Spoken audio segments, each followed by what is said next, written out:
तो जी welcome back दोस्तों। अच्छा फ्रेंड्स, अगर आप लोग जो है वो मतलब सोशल मीडिया या आपका जो प्रिंट या इलेक्ट्रॉनिक मीडिया है या मेन स्ट्रीम मीडिया जिसको बोलते हैं किसी भी मुल्क में, अगर उसके साथ इन टच रहते हैं, आपको पता है कि पूरी दुनिया में पाकिस्तान में क्या हो रहा है, तो आपने जो है ना वो ग्रीनलैंड का नाम आजकल ज़रूर सुना होगा, ठीक है? और सिर्फ आजकल ही नहीं, अगर आप वैसे ही इन्फॉर्मेशन रखते हैं, जनरल नॉलेज रखते हैं, तो आपको ग्रीनलैंड के बारे में तो ज़रूर पता होगा। मैं सिर्फ ये नहीं कह रहा कि आपको बहुत कुछ पता होगा, लेकिन आपने इसका नाम तो ज़रूर सुन रखा होगा, ठीक है? फ्रेंड्स, आजकल ये दोबारा से हाइलाइट हुआ हुआ है मीडिया के अंदर, तो वो क्यों हाइलाइट है? और ख़ास तौर पे जो अभी जो प्रेज़िडेंट ट्रंप हैं, अमेरिका के जो न्यू इलेक्ट प्रेज़िडेंट हुए हैं, ठीक है? उसके मुँह से ये जो है ना वो ग्रीनलैंड बहुत दफ़ा सुनने को मिला है। जब वो अपनी इलेक्शन कैंपेन रन कर रहे थे, तब भी सुनने को मिला था। जब उसने अपना फर्स्ट एड्रेस किया है इनॉग्रेशन के बाद, तो उसके बाद भी जो है ना वो प्रेसिडेंट ट्रंप ने ग्रीनलैंड का नाम बहुत दफा अपने जुबान पे लिया है। क्यों लिया है फ्रेंड्स? ग्रीनलैंड क्या चीज है? ये मुल्क है या कोई जजीरा है या किसी के कंट्रोल में है? और ये किस जगह पे है? लोकेशन क्या है? ट्रंप को क्या मुसीबत पड़ गई है इस बार बार इसका नाम लेने की? ट्रंप क्यों कहता है कि भाई हमने ग्रीनलैंड के ऊपर कब्जा करना है? ये तमाम चीजें इस वीडियो में आज डिस्कस करने वाली हैं। इसकी हिस्ट्री क्या है? कैसे ये जो है वो एक मुल्क बना या किसी के कंट्रोल में आया और ये किस लोकेशन पे है, और अमेरिका क्यों चाहता है कि जो है ना वो यहाँ पे हम बैठ के पूरी दुनिया में हुक्मरानी करें? आखिर इस ग्रीनलैंड में है क्या? बज़ाहिर तो ये एक दुनिया का खित्ता है, एक एरिया इलाका है, जैसे पाकिस्तान है, ग्रीनलैंड, ठीक है?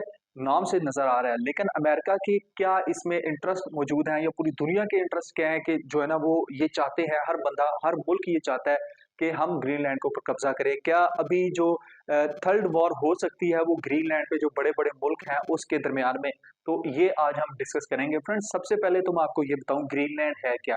ग्रीनलैंड जो है वो इस टाइम कोई मुल्क नहीं है, कोई इंडिपेंडेंट मुल्क नहीं है, जैसे पाकिस्तान, इंडिया, यूएस, कनाडा, ये पूरे मुल्क है ना, इंडिपेंडेंट मुल्क है, इनकी अपनी फौज, करेंसी, हर चीज है, ठीक है? ग्रीनलैंड जो है वो एक मुल्क नहीं है, मुल्क का टाइप है और इंडिपेंडेंट नहीं है, ये डिपेंडेंट कंट्री है एक किस्म का, और ऑटोनॉमस कंट्री है, और ये जो है वो डेनमार्क के अंडर कंट्रोल आता है। जैसे कश्मीर जो है वो पाकिस्तान के कंट्रोल में आ रहा है, तो इसी तरह जो है वो ये जो आप ये कह लें ग्रीनलैंड है, ये डेनमार्क के कंट्रोल में आता है। ये है कहाँ पे वाक़या है, ठीक है?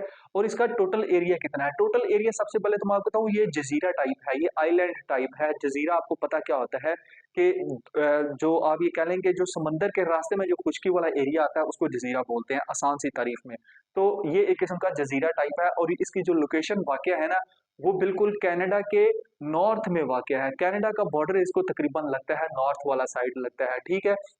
और इसको आप ये कह लें कि दूसरी साइड पे क्या लगता है, दूसरी साइड पे आपका एक साइड पे अलास्का लग रहा है, और एक साइड पे जो है ना वो इसका अटलांटिक और जो आर्कटिक ओशियंस हैं, ये दोनों दुनिया के बड़े बड़े समंदर हैं, दोनों ओशियंस हैं, वो इसको बीच में लगते हैं, इसलिए ये आप ये कह लें उनके बीच में वाक़या है, इसलिए इसको जो है ना वो दुनिया का एक बर-ए-आज़म भी कह सकते हैं अलहदा से, लेकिन बर-ए-आज़म में काउंट नहीं होता, लेकिन ये एक जज़ीरा टाइप है जो कि डेनमार्क के कंट्रोल में है। ठीक हो गया, ये तो आपको समझ आ गई। इसका जो टोटल एरिया है वो तकरीबन 20 लाख मुरब्बा किलोमीटर है, 20 लाख स्क्वायर किलोमीटर इसका एरिया है, और इसकी आबादी है वो तकरीबन 56,000 लोग इस जो मुल्क है, ऑटोनॉमस कंट्री है, उसमें रहते हैं, या जजीरा उसमें रहते हैं। और इसकी अपनी फौज नहीं है, इसकी अपनी फॉरेन मिनिस्ट्री नहीं है, इसकी अपनी करेंसी नहीं है। ये तमाम चीजें जो है, ये जो मैंने आपको गिनाई है, तीन चार चीजें मेजर जो है, वो जो है वो अंडर कंट्रोल है डेनमार्क के। बाकी इसकी इकोनॉमी खुद इसके कंट्रोल में है, लोग जो है ना वो इंडिपेंडेंट टाइप हैं,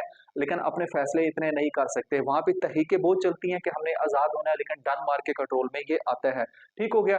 आबादी मैंने आपको बता दी 56,000 है, और इसका जो 80% एरिया है वो तकरीबन बर्फ से ढका हुआ है। वो जो 56,000 लोग हैं वो तकरीबन 20% हिस्से में रहते हैं। अच्छा, ये तो इसका हो गया इंट्रोडक्शन कि ये क्या है, कहाँ से आए थे, और ये कितना एरिया है, इसका आबो हवा क्या है, ये तमाम चीजें। आबो हवा के अगर मैं आपको बताता चलूँ, तो यहाँ पे बिल्कुल शदीद किस्म की सर्दी पड़ती है सर्दियों में, और हर टाइम टेम्परेचर जो है ना वो बिल्कुल माइनस में लगा रहता है। लेकिन गर्मियों में थोड़ी देर जो है ना वो गर्मी और सूरज आता है, लेकिन वो भी बहुत ज्यादा ठंड होती है उसमें। ये इसका टेम्परेचर है यहाँ पे। अभी इसकी थोड़ी सी हिस्ट्री देखते हैं कि अमेरिका जो है ना वो क्यों चाह रहा है कि हम जो है ना वो इसके ऊपर कब्जा करें। और अमेरिका ने 1941 में एक अटेम्प्ट किया था कि डेनमार्क से कहा गया कि आप 100 मिलियन में जो है डॉलर में आप हमें ये पूरा का पूरा आइलैंड हमें दे दो, जजीरा दे दो, लेकिन डेनमार्क नहीं माना था। अब इसकी हिस्ट्री क्या है? हिस्ट्री ये है कि जो मौजूदा कनाडा है और जो मौजूदा अमेरिका की रियासत है अलास्का, इन इधर के जो लोग थे अलास्का और इनके जो कनाडा के जो नॉर्थ के इलाके हैं, इनके जो लोग थे यहाँ पे आबादकार थे, ये तकरीबन आज से 4,500 साल पहले जो है ना वो ग्रीनलैंड में गए। तब इसका नाम ग्रीनलैंड नहीं था, ये उस खिते में गए, ठीक हो गया। जब उस एरिया में गए, इन्होंने वहां पे रहना शुरू किया, और ये जो लोग हैं इनको इन्यूट लोग कहते हैं, NIUIT, इन्यूट लोग या स्कीमोज लोग भी कहते हैं इनको, स्कीमो पीपल, ठीक है। ये लोग वहां पे गए, वहां पे जाके आबाद हुए, इन्होंने जो है ना वहां पे रहना सहना किया, क्योंकि ये लोग पहले से आर्कटिक रीजन के आदी हो चुके थे, बर्फीले इलाकों में रहने के आदी थे। तो ये लोग वहां पे गए, ये मवेशी पालते, ये खेती बाड़ी करते थे, और ये ट्रैवलर थे और मलाह थे एक किस्म के, तो ये सफर कर सकते थे। तो ये वहां पे जाके आबाद हुए आज से 4,500 साल पहले। उसके बाद जो है वो एक अभी जो मौजूदा नॉर्वे एक मुल्क है यूरोप का, बिल्कुल एंड है, नॉर्थ पोल पे दुनिया के वो मुल्क है।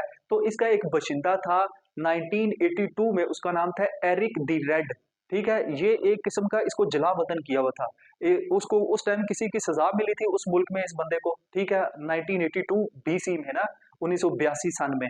तो ये बंदा इसने कहा कि मैं मुल्क से तो निकल गया हूँ, ये निकल गया सफर पे, ठीक है। इनको जो है ना वो आइकनिज लोग भी कहते हैं, और इनको नोरस लोग भी कहते हैं, और इनको स्कैंडिवियन पीपल भी कहते हैं, जो कि डेनमार्क, नॉर्वे और स्वीडन के जो लोग होते हैं इनको स्कैंडिवियन पीपल भी कहते हैं। तो ये 1982 में 1982 सॉरी 982 में 982 BC में जो है ना ये बंदा, इसको सजा मिली थी नॉर्वे के अंदर से, और इसको जला वतन किया था, और जो है वो ये अपने सफर पे निकल गया, और निकलता निकलता इसने देखा कि एक दुनिया का एक ऐसा खित्ता है जहाँ पे लोग तो रह रहे हैं लेकिन किसी का नामो निशान नहीं है, ठीक हो गया। तो ये फिर वहां पे गया, इसने जाके उस एरिया का नाम रखा ग्रीनलैंड 982 BC में। अब आप ये सोचेंगे कि यार वहां पे लोग पहले से रह रहे हैं और वहां का नाम भी नहीं होगा, तो फिर इसने ग्रीनलैंड क्यों इन्वेंट कर लिया, क्यों दरियाफ्त कर लिया? तो देखें, ये जो नॉर्वे है ना और स्वीडन, डेनमार्क है ना, ये यूरोप का हिस्सा है, और ग्रीनलैंड यूरोप का हिस्सा नहीं है। तो यूरोप के अंदर जो तारीफ है ना इन्वेंट करने की, वो ये है, जो डेफिनेशन है इन्वेंशन की, वो ये है कि एक ऐसा एरिया, एक ऐसी चीज जो कि यूरोपियन लोगों को नहीं पता, लेकिन बाकी लोगों को भले ही पता हो, ठीक है, लेकिन यूरोप को नहीं पता, यूरोप ने पहली दफा देखी है, तो वो चीज इन्वेंट होगी, ये यूरोप के अंदर डेफिनेशन है। तो इसी मुनासिबत से इस बंदे ने उसको इन्वेंट किया, और आज भी इसको उसका बानी कहा जाता है कि ग्रीनलैंड जो है वो इस एरिक दी रेड, जो नॉर्वेजियन ट्रेवलर था, जो एडवेंचर था, उसने जो है ना वो इसको दरियाफ्त किया था 982 BC में, ठीक हो गया। और वहां के जो पहले से रहने वाले लोग थे उसको इससे गर्ज नहीं था कि जो है ना वो हम इस खित्ते का नाम क्या रखें, या ये क्या चीज है, या हम क्या, वो सिर्फ सादे लोग थे, वो खेती बाड़ी मवेशी मल्लाह वगैरह करते थे, लेकिन ये यूरोपियन लोग जो तेज थे। फिर इसने जब ग्रीनलैंड नाम रखा, ग्रीनलैंड क्यों नाम रखा, इसने कहा कि ये बहुत एरिया ग्रीन है, ठीक है। लोगों को साथ इसने ऐसा वर्गलाया कि यूरोपियन लोग यहाँ पे आए ताकि यहाँ पे आबाद हों, क्योंकि यहाँ पे बिल्कुल भी वो नहीं रहते थे, ठीक है, क्योंकि ये एरिया है ही बर्फ से ढका हुआ सारा का सारा ग्रीनलैंड। तो इसने ग्रीनलैंड इसना वैसे नाम रख दिया। जब यूरोप के लोगों को पता लगा कि यार ग्रीनलैंड एक नया जगह इन्वेंट हुई है, तो यूरोप के धड़ाधड़ लोग से यहाँ से, स्वीडन से और डेनमार्क से और नॉर्वे से आने लगे, और ग्रीनलैंड के वेस्ट में जाकर आने लगे। जो पहले से लोग रह रहे थे उनको जो है ना स्कीमोस बोलते हैं, वो मैंने आपको बताया, या इन्यूट लोग बोलते हैं, वो असल बशिंदे थे, वो नॉर्थ में रहते थे। और जो अभी जो नॉर्वे के लोग आए थे, न्यू लोग जो आए थे, ये जो है इनको जो है ना आप ये कह लें नोर्स लोग कहते हैं, नोर्स। ये लोग वेस्ट की साइड पे ग्रीनलैंड के रहने लगे। अब हुआ ये कि अब चूंकि इतनी ज्यादा आबादकारी बढ़ गई यूरोप के अंदर से, इतनी ज्यादा आबादकारी इस एरिया के अंदर बढ़ गई कि इसका जो कंट्रोल जो है ना वो आ गया नॉर्वे के अंडर। नॉर्वे के अंडर कंट्रोल इसलिए आया क्योंकि इनकी आपस में, पूरे यूरोप में उस टाइम जंगें चल रही थी। तो यूरोप जब नॉर्वे अपनी फतह करता था, तो उस जो है ना वो इसका इन्फ्लुएंस बढ़ने लगा, क्योंकि ज्यादा लोग जो है, ज्यादा बाशिंदों की आबादी जो है वो ग्रीनलैंड के अंदर नॉर्वे की होगी। तो नॉर्वे वाले जो लोग हैं उन्होंने, इसकी हुकूमत ने इसके ऊपर कब्जा करना शुरू किया, इस मुल्क के अंदर इन्फ्लुएंस दिखा, क्योंकि जो पहले से लोग मौजूदा रह रहे थे 4,500 साल पहले के, उनको कोई गर्ज नहीं थी कि हमारे ऊपर कौन हुकूमत कर रहा है, वो बहुत सादे लोग थे। तो नॉर्वे ने एट द एंड इनके ऊपर हुकूमत की, और तकरीबन आप ये कह लें कि 12वीं सदी में तक जो है ना वो नॉर्वे इसके साथ हुकूमत करता रहा, ठीक है, इसके कंट्रोल में रहा। उसके बाद नॉर्वे और डेनमार्क के एक सियासी इत्तेहाद, पॉलिटिकल यूनिटी कायम हुई और ये यूनियन बन गए। कौन कौन? आपका ये जो डेनमार्क है और आपकी ये जो मौजूदा नॉर्वे मुल्क है, ये दोनों मुल्क जो है ना वो एक यूनियन बने। और आप ये कह सकते हैं कि 1200 ईस्वी में या 1280 बीसी में जो है ना इनका यूनियन बना और ये तकरीबन 150 साल 1380 से आगे जाग तक जो है ना वो ये कायम रहा। ठीक हो गया। उसके बाद 15वीं सदी में जो है ना इसकी इनकी आपस में जंगें हुई यूरोप में, खाना जंगी जो कि 100 साल तक चली थी, जिनको नेपोलियन वॉर्स भी कहा जाता है। नेपोलियन के अंडर कंट्रोल ये सारी जंगें हुई और इतनी शदीद किस्म की 100 साला जंगें अगर आप यूरोप की तारीख पढ़ें तो उसमें ये हुई। तो उसमें फिर जो है ना वो यूरोप के अंदर ये जो 2 मुल्क हैं, खास तौर पे नॉर्वे और डेनमार्क, इनका जो आपस में इत्तेहाद था, जो यूनिटी जो यूनियन बनी थी वो टूट गई, ठीक है। और 1842 में जो है वो एक एग्रीमेंट हुआ जिसको ट्रीटी ऑफ केल भी कहते हैं। केल एक शहर था, उसके अंदर ये ट्रीटी हुआ था और उसके तहत जो है वो आप ये कह लें कि नॉर्वे जो है ना वो निकल गया, सारा का सारा नॉर्वे ग्रीनलैंड से। और ये जो ग्रीनलैंड है ये डेनमार्क के हिस्से में आ गया, क्योंकि डेनमार्क, स्वीडन और नॉर्वे के लोग सारे वहां रहते थे। लेकिन ऐसा ऐसा नॉर्वे और स्वीडन के लोग निकल गए उस ट्रीटी, उस एग्रीमेंट की वजह से। और जो मौजूदा आइलैंड है और ये जो आपका ग्रीनलैंड है, इन जजीरों के ऊपर डेनमार्क ने कब्जा कर लिया इस ट्रीटी के बाद 1842 में तकरीबन। क्यों कब्जा किया? उसकी मेन वजह ये थी कि जंगें थी, नेपोलियन वॉर्स हो रही थी, जो कि 100 साला जंग यूरोप के अंदर ही खाना जंगी का शिकार लोग हुए थे उसके वजह से। और सबसे बड़ी बात ये थी कि जो यूरोप के लोग थे वो इतना इस इन्वायरमेंट में रहने के आदी नहीं थे, आर्किटेक्ट रीजन के वो रहने वाले लोग नहीं थे, इतनी शदीद सर्दी वो बर्दाश्त नहीं कर सकते थे। उनके पास इतनी आबादकारी यूरोप के अंदर बढ़ चुकी थी कि रहने के लिए जगह कम हो चुकी थी वहां पे। तो फिर वहां से उन्होंने शिफ्ट किया और दूसरे यूरोप के इलाकों की तरफ जाना शुरू कर दिया, जो कि गर्म इलाके थे। तो ये मेन रीजन थे जिसकी वजह से उन्होंने ग्रीनलैंड सारा का सारा खाली कर दिया, ठीक हो गया। और ये ग्रीनलैंड सारा का सारा जो है ना वो आप कह सकते हैं 1842 से डेनमार्क के कंट्रोल में आ गया। फिर डेनमार्क की मुख्तलिफ हुकूमतें आती रहीं और जो है वो ग्रीनलैंड उन्हीं के ज़ेरे असर रहा, उन्हीं के अंडर कंट्रोल रहा। आहिस्ता आहिस्ता 1941 में जब 1941 में वर्ल्ड वार हुई तो अमेरिका ने जो है ना वो वहां पे जाके अपना एक मिलिट्री बेस बनाया जिसका नाम उस शहर में, और उस शहर का नाम था थोले, ठीक है।